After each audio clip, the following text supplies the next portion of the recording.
ধানের শীষের বিপক্ষে যারা ছিলেন তাদেরকে যেন আমরা দলের মূল স্টিয়ারিং এ না আনি।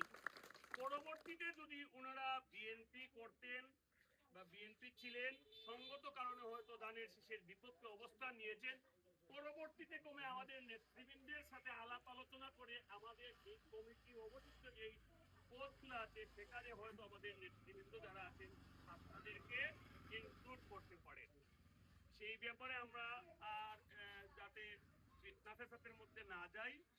আর আমি স্মরণ করছি আজকে এই মঞ্চ থেকে আমাদের উপজেলা বিএনপির সাবেক সভাপতি এবং কালাপুর ইউনিয়নের বলিষ্ঠ নেতৃত্ব জনাব ফটিক মিয়া সাহেব চাচাকে আমরা দেখেছি 18 নির্বাচনে এই সেন্টারে ওনার গুরুত্বপূর্ণ এবং মুখ্য ভূমিকা।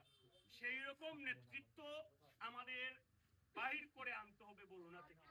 যতই প্রতিকূলতা আসুক না কেন, ধানের শীষের প্ল্যাটফর্ম ছেড়ে ফটিক চাচা যেভাবে যান নাই, ঠিক সেইভাবে আমরা এই মঞ্চ থেকে এই সমাবেশ থেকে আমরা সেই রকম ধানের শীষের বিএনপির কাফেলায় যারা থাকে, বিএনপির কাফেলাকে যারা আঁকড়ে ধরে যেইভাবে আঁকড়ে ধরেছিলেন শ্রীমঙ্গল উপজেলায় আমাদের সাবেক এমপি, শ্রীমঙ্গল কমলগঞ্জে মাটি এবং মানুষের নেতা মরহুম এম শফিকুর রহমান, এই শফিকুর রহমান সাহেবের মতো, ফটিক মিয়া সাহেবের মতো আমরা বিএনপির নেতৃত্ব নির্বাচন বলেন বা ইলেকশন বলেন বা সিলেকশনের মুখ বলেন, তাদের মতো নেতৃত্ব আমাদেরকে তৈরি করতে হবে।